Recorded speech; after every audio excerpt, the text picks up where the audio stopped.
nombre es Lindaura Santillán Alca, soy médico radiólogo del Hospital de Policía y en esta oportunidad me tocaba dictar la clase de glándula tiroides.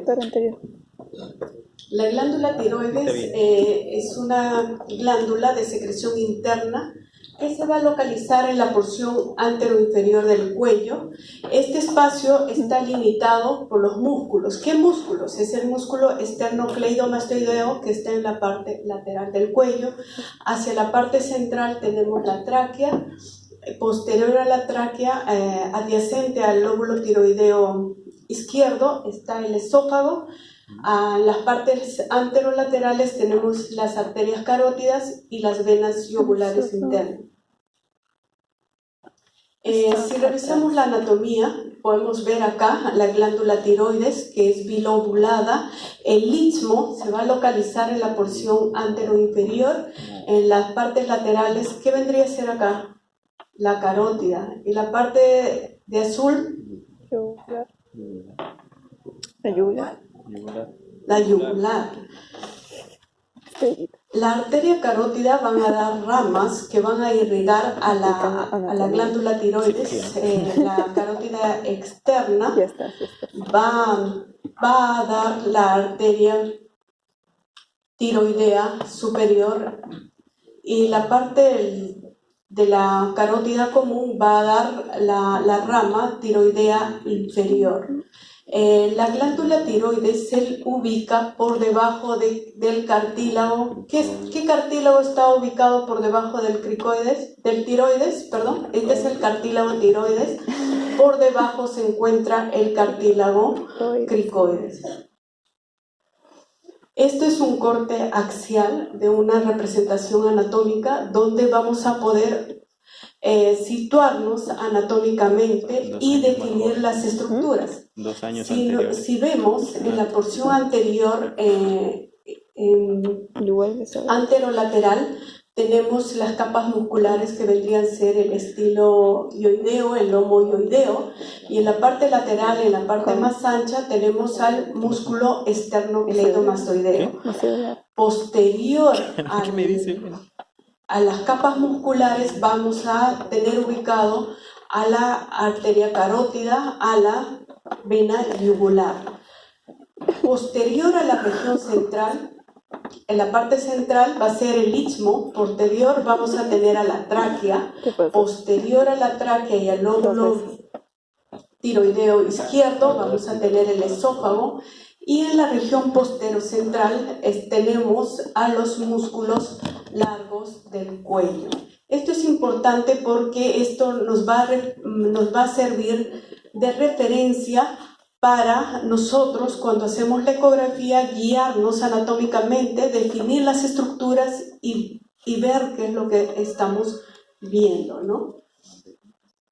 Histológicamente, la glándula tiroides contiene células foliculares que están dispuestas en forma esférica, en cuya parte central va a tener el coloide, donde está la tiroglobulina. Entre las células foliculares vamos a tener las células parafoliculares o células C, que van a secretar calcitonina. Como acá podemos ver, acá tenemos una célula folicular en la parte central, la tiroglobulina. Van a secretar las hormonas tiroideas como T3, T4, que van a servir para el crecimiento somático del cuerpo. Además, nos va a permitir una diferenciación y maduración del sistema nervioso central. Va a regular el consumo de oxígeno y va a permitir o coadyuvar a lo que es el metabolismo de lípidos, proteínas e hidratos de carbono. Como ya les mencionaba, la irrigación sanguínea está dada por las arterias y venas tiroideas superior e inferior. Las arterias tiroideas superior son ramas de las carótidas externas y las arterias tiroideas inferiores son ramas de las carótidas comunes. El drenaje linfático son por las cadenas pericapsulares, tanto de la yugular interna, retrofaringea, retroesofágica, pretraqueal, prelaringea y nervio laringio recurrente. Dentro de la embriología se forma a partir de la 4ª semana de gestación y a partir del área lingual y del complejo del 4º a 5º arco branquial, ¿no? Y su migración deja un tallo que lo une al suelo faríngeo. Y en esa migración tenemos lo que es el conducto estirogloso, que se llega a fragmentar o se disuelve al segundo mes. Pero si este conducto estirogloso persiste, puede condicionar a que se formen los quistes del conducto estirogloso. La evaluación de la glándula tiroides se da por 4 métodos. Uno de los métodos tenemos la ecografía, la tomografía, la resonancia y la gamografía, que cada uno los vamos a ir desarrollando. ¿Han visto alguna vez un ecógrafo? Ya, el ecógrafo es un equipo donde nos va a permitir detectar las imágenes mediante el ultrasonido. Para la evaluación de la tiroides, la ecografía viene a ser el gol estándar. ¿Por qué? Porque la glándula tiroides es superficial y este estudio se puede hacer con la ecografía por este traductor que es de 7.5 a 15 MHz, que te da una profundidad solo de 5 centímetros. Por ende, te da alta sensibilidad para este estudio, nos va a permitir evaluar el parénquima, para ver si hay nódulos, si es sólido, es quistes, tanto la vascularización como acá podemos ver en esta corte transversal de la ecografía donde vemos el incremento de la vascularización difusa. Vamos a ver si hay invasión a estructuras adyacentes y por ende si hay invasión a estructuras adyacentes te indicaría que es maligno, ¿no? También nos puede servir para la biopsia. Uno pone el traductor y el operador va a colocar la aguja y entonces con nosotros vamos a guiar al que está haciendo el procedimiento a localizar la zona de la tumoración. También nos va a permitir hacer un seguimiento post-tratamiento. ¿Post-tratamiento de qué? Un paciente que lo han operado post-tiroidectomía, nosotros se hace el control ecográfico cada año o cada 6 meses de acuerdo al criterio de su médico para ver si hay alguna recurrencia de enfermedad. Como les mencionaba, usamos nosotros este traductor que es de 7.5 a 14 MHz. Como tiene poca profundidad y además de la localización superficial de la glándula tiroides, nos va a permitir evaluar el parénquima en toda su extensión y nos va a permitir diferenciar alguna lesión por más pequeña que sea. ¿Cómo se coloca el paciente? El paciente viene para realizarse la ecografía, se le coloca decúbito dorsal y en hiperextensión para exponer la glándula tiroides y de esa manera nos permita evaluar con mayor precisión. Acá tenemos un ecógrafo, tenemos la pantalla, acá está donde está la zona del teclado y acá está el pedestal, ¿no?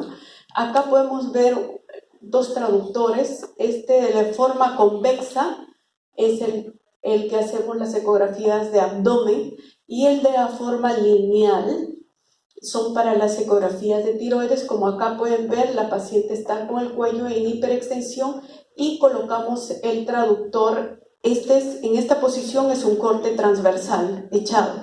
Si colocamos hacia la parte superior, de corte longitudinal. Entonces podemos evaluar la glándula tiroides tanto en corte transversal como en corte longitudinal.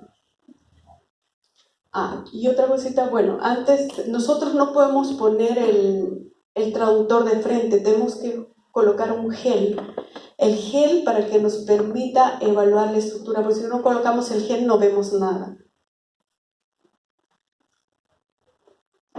Bueno, esto es para decirles pues que la penetración de la traductor es de 5 centímetros y nos da una resolución de 1 milímetro. Bueno, estas son las dimensiones de la glándula tiroidea, de un diámetro longitudinal, es de 40 a 60 milímetros, en su diámetro antero-posterior, que se coloca el traductor en esta posición, como está esta imagen, ¿no? Es de 13 a 18 milímetros y un corte transversal es en esta posición, es de 15 a 20 milímetros. El istmo también evaluamos porque muchas veces cuando empieza el crecimiento de la glándula tiroidea empiezan por el istmo, y su diámetro normal en antero-posterior es de 4 a 6 milímetros. Cuando hacemos la ecografía de tiroides también nos va a permitir decidir en cuanto a la cirugía por el tamaño, la localización, la extensión de la lesión. También nos sirve a los médicos nucleares para determinar, de acuerdo al tamaño, cuánta cantidad de radioisótopo, este es el iodo 131, lo van a inyectar al paciente, y por ende también va a permitir evaluar la respuesta al tratamiento. Podemos determinar con una ecografía cuando una glándula tiroidea está aumentada de tamaño o está disminuida de tamaño. Pero ¿cuál es la referencia que nosotros tenemos para decir que una glándula está aumentada de tamaño? Este es en un diámetro antero-posterior así. Si este diámetro antero-posterior sobrepasa de 2 centímetros, ya podemos decir que esta glándula tiroidea está aumentada de tamaño. Hay que tener en cuenta que, por ejemplo, nosotros, los radiólogos, para hacer un diagnóstico o una aproximación diagnóstica, no solo nos basamos en las imágenes, también nosotros nos ayudamos de lo que es los antecedentes del paciente. Por eso nosotros hacemos una correlación de los datos clínicos con las imágenes. Y si vemos que la glándula tiroidea está aumentada, hay que preguntar al paciente de dónde viene, qué antecedentes de enfermedad tiene. Si es un paciente con insuficiencia renal crónica, ¿puede tener deficiencia de yodo? Claro que sí, y puede condicionar este aumento difuso de la glándula tiroidea.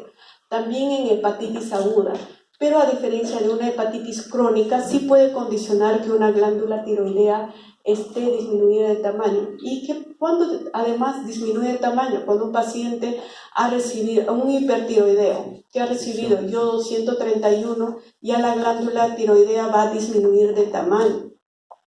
Por eso es importante saber los antecedentes del paciente.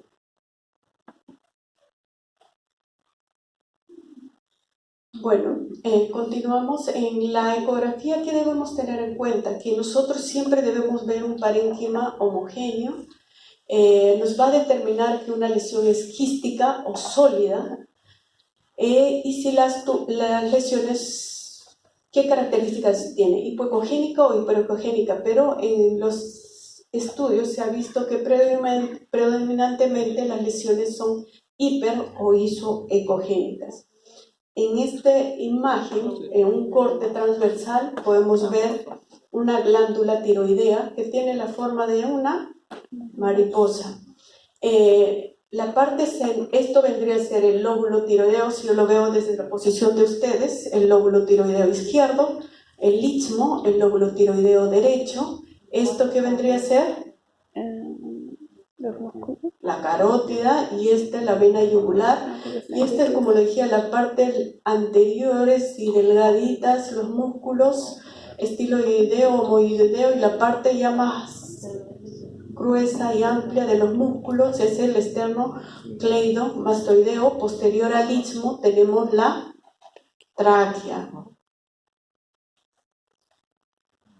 Bueno, este es en cuanto a la referencia de los músculos que ya les estaba mencionando, que podemos ver el homoioideo, el esternoioideo, que son bandas delgadas de localización anterior a la glándula tiroidea, el esternocleidomastoideo, que son más anchas, de mayor diámetro, que están laterales a la glándula tiroidea. El músculo largo del cuello que está posterior a la glándula tiroides. Por ecografía no siempre es visible, tendría que ser un paciente delgado para poder verlo, pero generalmente no se llega a ver este músculo.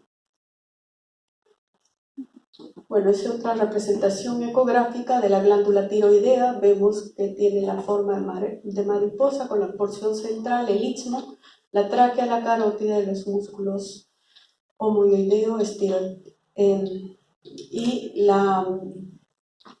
el músculo esternocleidomastoideo.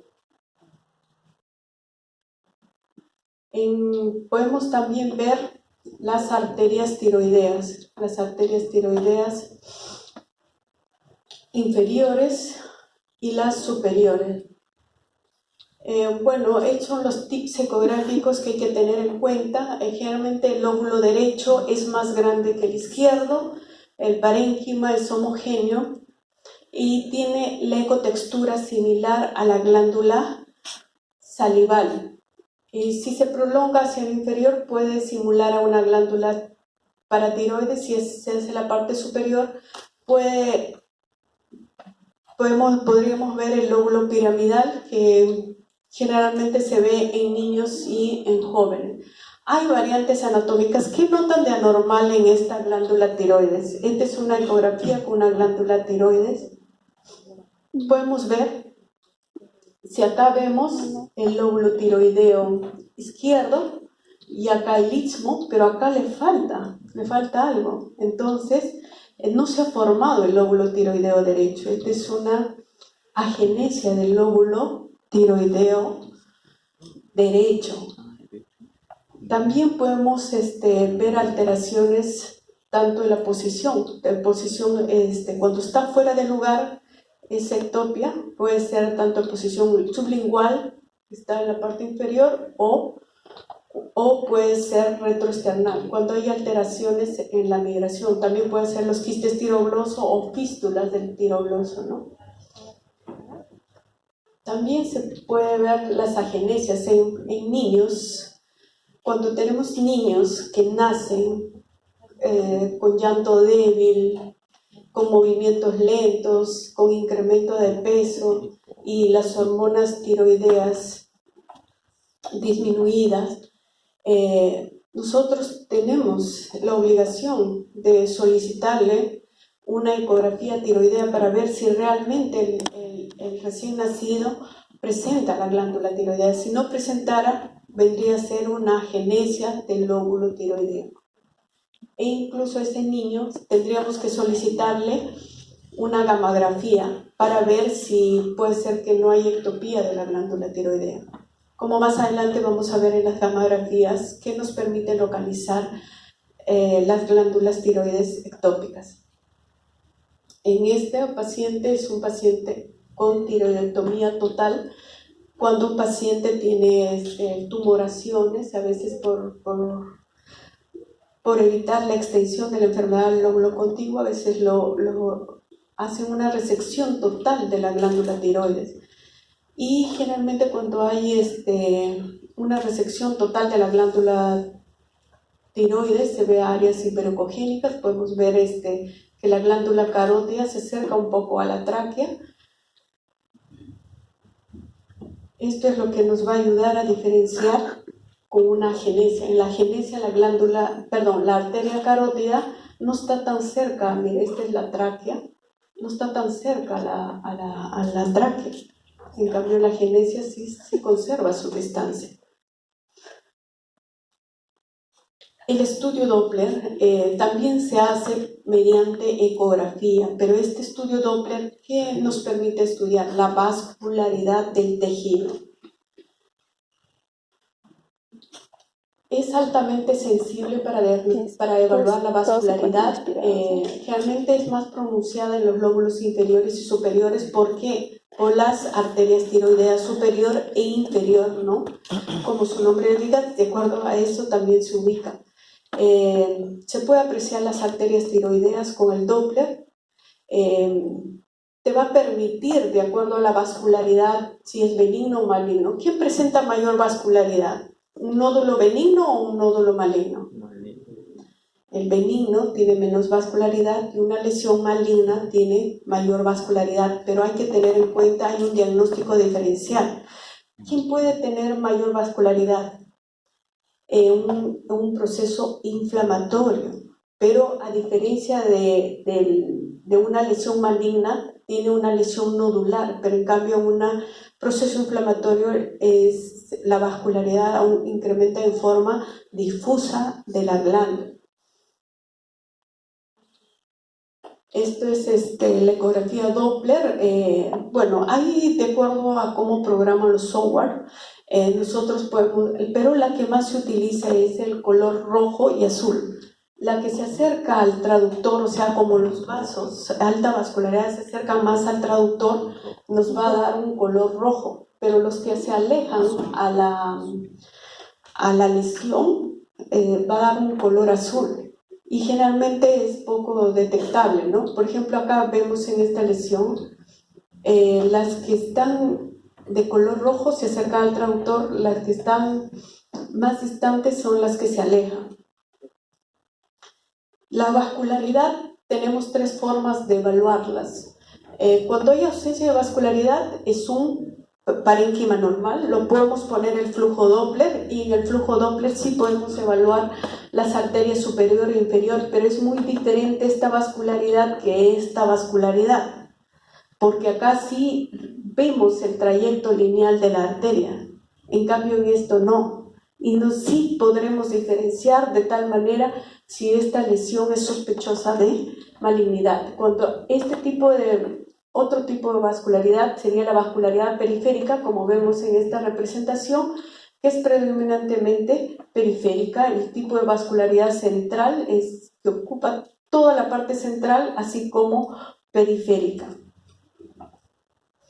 La tomografía y la resonancia son dos métodos de elección para evaluar extensión. Por ejemplo, si tenemos un bocio grande, gigante, que se extiende hacia la porción intratorácica, ¿qué pediríamos? De elección vamos a pedir la tomografía. ¿Por qué no pediríamos la resonancia? ¿Por qué? Porque la resonancia es usar un campo magnético que nos va a permitir alinear los hidrogeniones. Entonces, pero para eso requerimos que el paciente esté en cúbito dorsal y en reposo, ¿no? Pero nosotros vivimos del oxígeno y necesitamos respirar. ¿Y cómo respiramos? Hacemos movimiento respiratorio. Por eso es que no hacemos resonancia torácica, salvo en algunas tumoraciones que queramos ver solo extensión, a qué parte se extiende. No podemos evaluar el parénquima pulmonar, no lo podremos ver por los movimientos respiratorios que nos dan artefactos de movimiento. Por eso es que pedimos, para qué es lo que evaluar la región torácica, la tomografía. Si nos dicen cómo evalúo una extensión de una glándula tiroides o de un bocio gigante con extensión intratorácica, yo diré una tomografía, no una resonancia.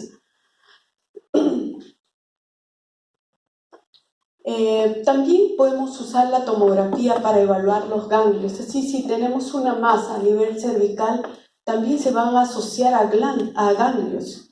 Y hay una cadena ganglionar que podemos determinar con la tomografía y ver dónde es la ubicación. Si es supraclavicular, si se ubica en la cadena yugular, si esta tumoración ha hecho metástasis o no a estructuras adyacentes. Como ya les dije, vamos a evaluar el compromiso intratorácico, una extensión. Pero ambos estudios no nos van a permitir diferenciar con estricta seguridad si una lesión es benigna o es maligna. Nosotros nos aproximamos al diagnóstico, el que te dice anatomía, con ciencia cierta, un 100%, cuál es el diagnóstico, nos va a decir la anatomía patológica. La medicina nuclear es otro método que nos va a permitir evaluar una glándula tiroidea, pero ¿cómo lo evaluamos? mediante la aplicación de un radioisótopo que utilizamos es el yodo 131, que se inyecta mediante vía intravenosa y luego se coloca al paciente en una cámara gamma para detectar estos nódulos.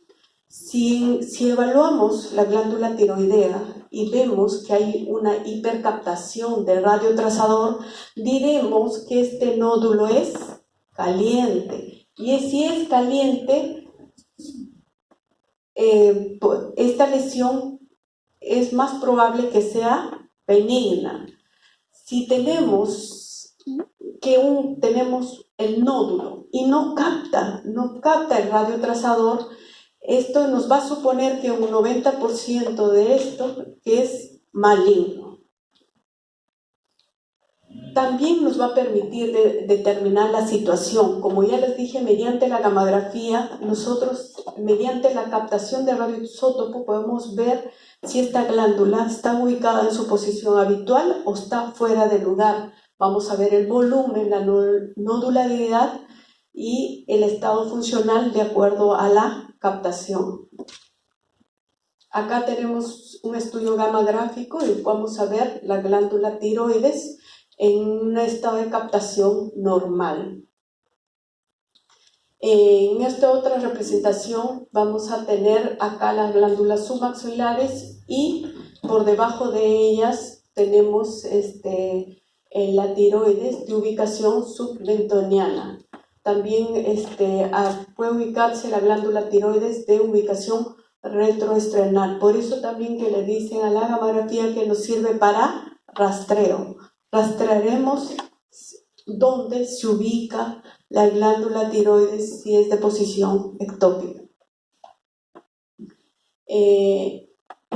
En este estudio gamagráfico también podemos ver que la glándula tiroides se puede extender hacia la región intratorácica, que también nos va a permitir este estudio definir, así como la tomografía. En este estudio de gamografía se aplicó el 99 tecnesio pernectato de un nódulo tiroideo derecho. Como vemos acá la glándula tiroidea, y vemos que la glándula tiroidea derecha está aumentada de volumen con un nódulo hiperfuncionante. ¿Hay alteraciones congénitas de la glándula tiroidea? Pues puede no existir. Si no existe esa agenesia, sí existe, como el caso de representación que vimos, solo un lóbulo tiroideo. Puede ser que sea el otro lóbulo sea hipoplásico o ectópico. En este caso tenemos una ecografía donde podemos ver la tráquea con ausencia de representación de la glándula tiroides. Acá vemos la carótida. Este es un caso de agenesia. Y en este otro caso vemos que no hay el lóbulo tiroideo derecho. No hay lóbulo tiroideo derecho. Este caso es hipoplasia. Hay otras patologías que son inflamatorias. Si se inflama la glándula tiroidea, lo definiremos como tiroiditis. En realidad son un grupo variado de estas enfermedades que los vamos a ir desarrollando. En la tiroiditis supurativa es generalmente rara, es producida por una infección bacteriana y lo que vamos a encontrar en la ecografía es la presentación de abscesos. En realidad muy poco frecuente. La tiroiditis granulomatosa subaguda generalmente es inflamatoria, autolimitada, que muchas veces el paciente no sabe si ha tenido una tiroiditis, pero es un hallazgo ecográfico. Podemos ver la glándula aumentada de tamaño con áreas de hipoecogenicidad.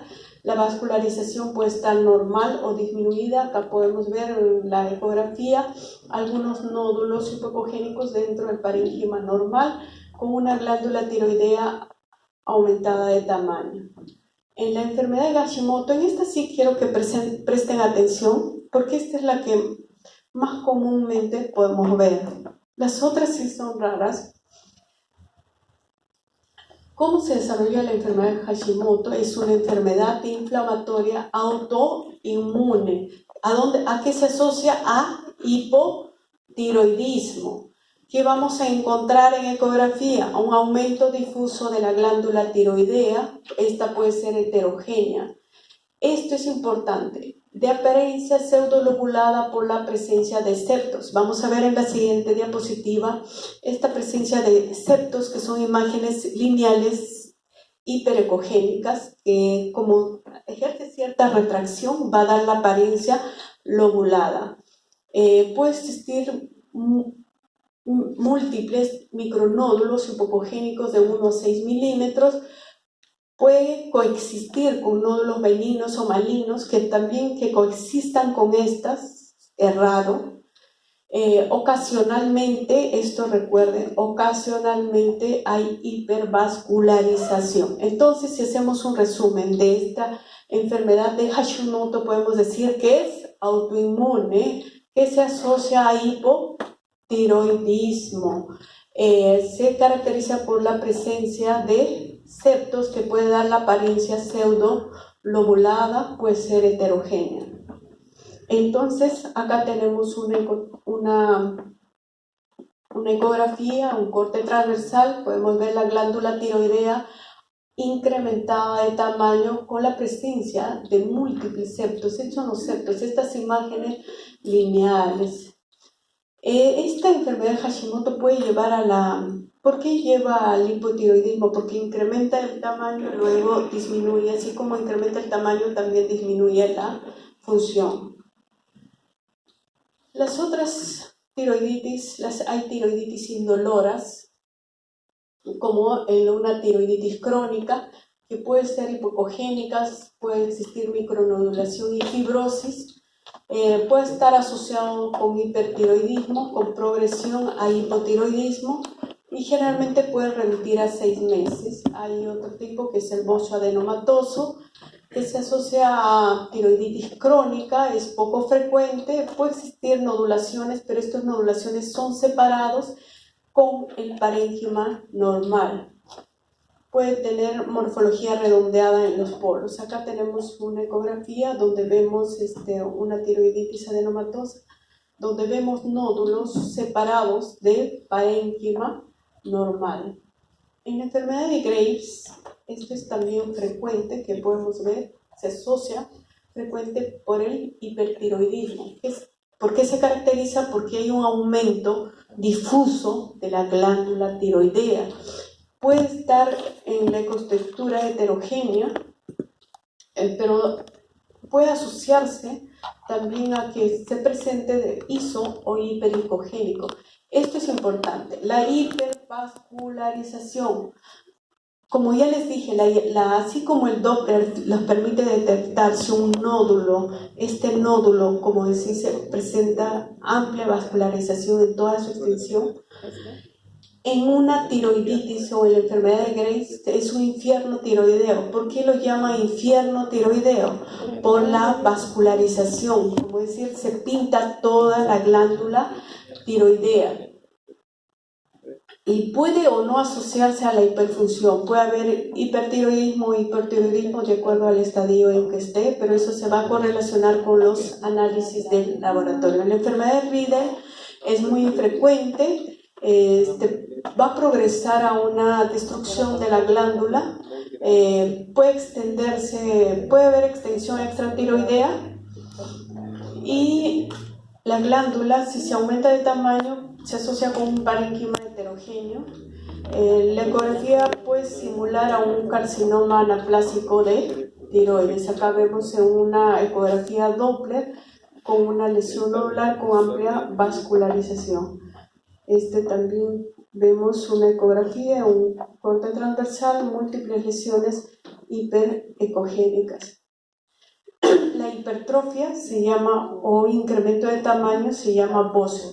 El bocio puede ser difuso con lesiones pseudonodulares. Si un bocio presenta múltiples lesiones, se llama bocio pseudonodular. Estas pueden ser hiperecogénicos, hipoecogénicos o isoecogénicos.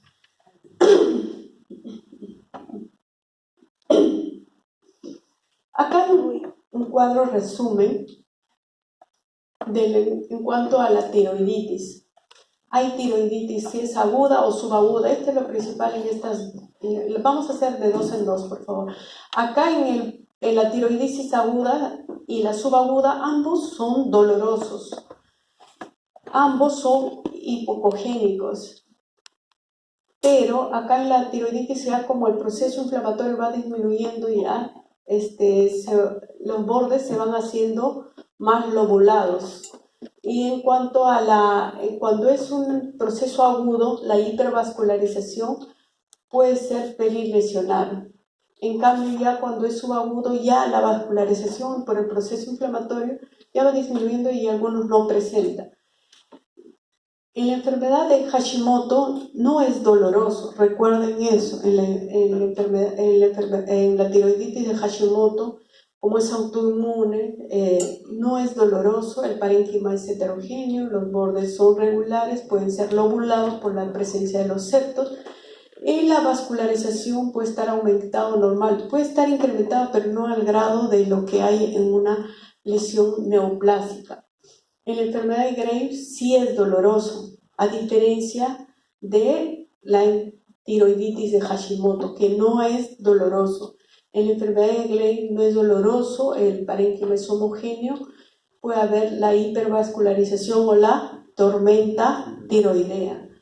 Puede haber un bocio multinodular. Generalmente estos bocios nodulares no son dolorosos, pueden presentar múltiples nódulos hipocogénicos si no presentan incremento de la vascularización es normal.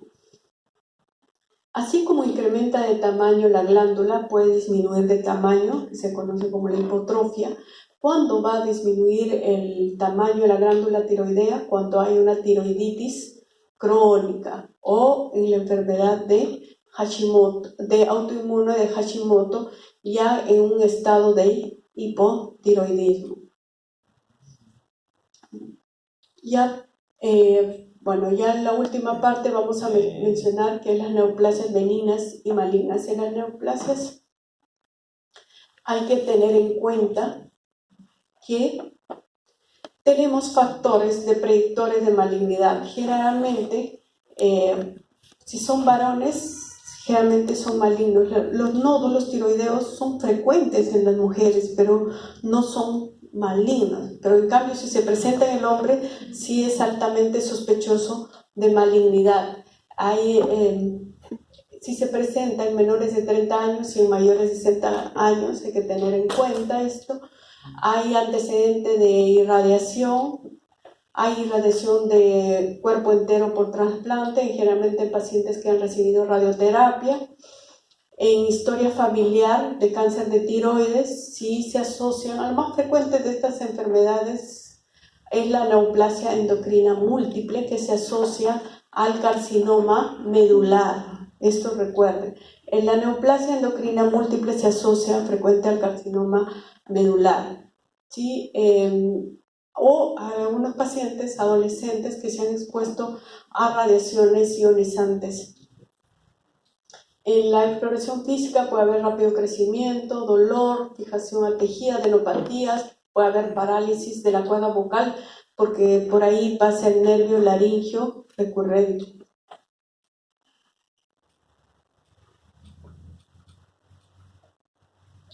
El nódulo tiroideo, hay nódulos tiroideos que se presentan en un 5% de la población, pero la mayoría son diagnosticados por ecografía. Hay que tener en cuenta tanto la edad, en pacientes jóvenes, como vemos, mayormente en 30 años, menores de 30 años y mayores de 60, el género mayormente es masculino, cuando es maligno y antecedentes de radiación.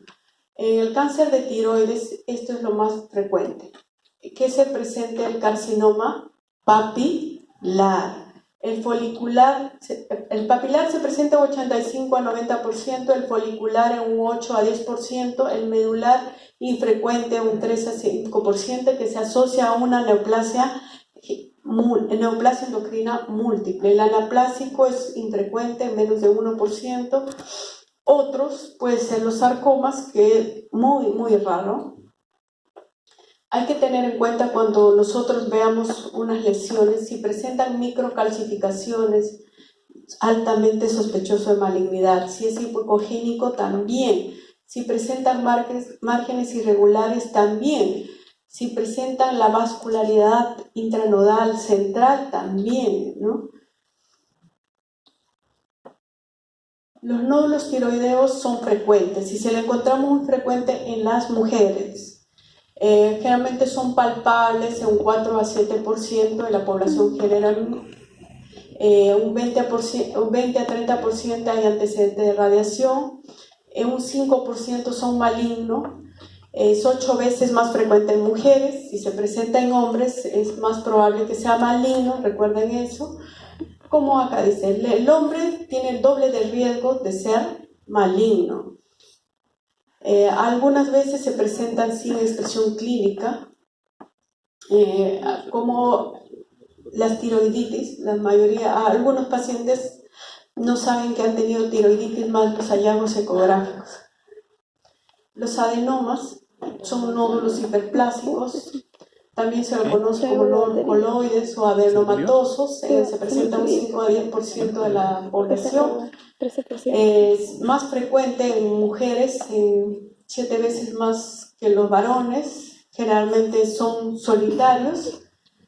Pueden ser multinodulares y el 10% se produce por hiperfunción o tirotoxicosis. En los hallazgos ecográficos vamos a encontrar masas sólidas, pueden tener degeneración quística o hemorrágica, pueden ser isoecogénicas al parénquima tiroideo, no necesariamente la degeneración quística o hemorrágica, pueden ser hipocogénicos. A menudo pueden tener un halo periférico hipocogénico, delgado, liso. Hay una vascularización periférica, a veces centrípeta o en rueda de carro. Son hiperfuncionantes. Acá tenemos un nódulo benigno. Acá tenemos esta imagen hipocogénica circunscrita. Esto vendría a ser el halo periférico. Ponemos el Doppler color y pinta en la parte periférica. Esto, si la lesión la vascularidad es predominantemente periférica, nos hace sospechar de que una lesión sea benigna, ¿no? Como una hiperplasia adenomatosa. Los cánceres de tiroides, como lo he mencionado, el más frecuente es el papilar, seguido del folicular en un 10%, luego el medular, el 5%, como lo vuelvo a repetir, se asocia a la neoplasia endocrina múltiple, el anaplásico infrecuente, el linfoma también mucho más raro. Puede haber metástasis también muy raro, pero se puede presentar en un cáncer de pulmón, de mama y renal, los sarcomas extremadamente raros. El carcinoma papilar, que es el más frecuente de los casos, presentan esta característica, calcificaciones redondeadas o laminadas. No son difusas, pueden presentarse en la periferia de la lesión. Se pueden diseminar por vía linfática, pueden hacer metástasis a pulmón, a mediastino muy raro. En ecografía se va a ver masas hipocogénicas con calcificaciones puntiformes y hipervascularización. Esto es importante. Esto vemos un nódulo hipocogénico. Estas lesiones hiperocogénicas, que lo ven ustedes de color blanco, pequeñas, lineales, estas vienen a ser las calcificaciones con el halo hipocogénico. Pueden tener alta vascularidad, tanto central como en la periferia. Entonces, si retrocedemos, hay que tener en cuenta entonces, si un carcinoma es papilar, presenta calcificaciones que pueden ser periféricas, y si ponemos el Doppler color, va a presentar una vascularidad central como periférica. El carcinoma folicular, seguido del carcinoma papilar, es mínimamente invasivo, generalmente tiene bordes definidos, encapsulados. Es infrecuente que presente una invasión capsular o vascular.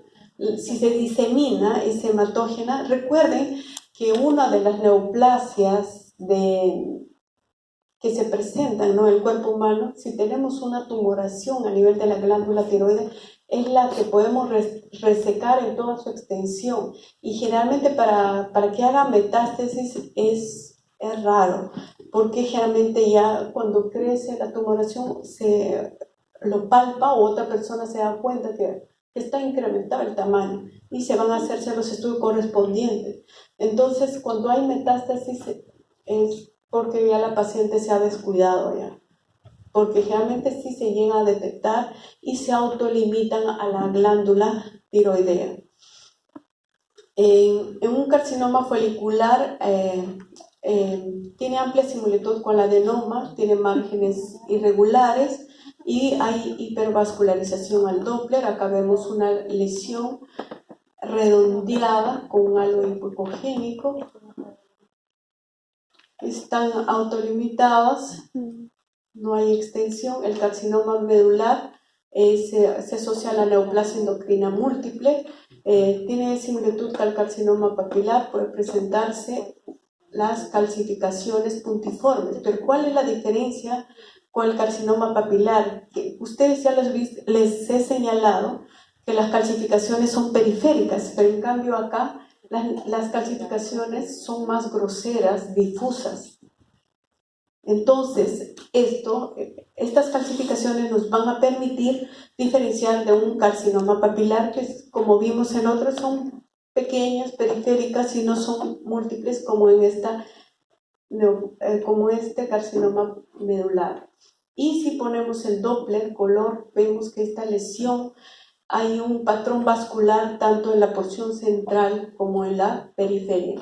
El carcinoma anaplásico es sumamente raro, pero es de si se presenta es de mal pronóstico. Su mortalidad es al 95% de los 5 años. Se puede diseminar a estructuras vecinas y tiene amplia diseminación vascular. Realmente si se presenta por ecografía son nódulos de gran tamaño, hipocogénicos y ya invaden a estructuras adyacentes. Si vemos acá la glándula tiroides, acá ni siquiera podemos determinar todos los márgenes porque es una masa de gran tamaño que ya se está extendiendo a las estructuras vecinas. Bueno, ¿alguna pregunta? Con esto ya concluimos esta clase. ¿Una pregunta? No, pero... Bueno, muchas gracias. Gracias por su atención.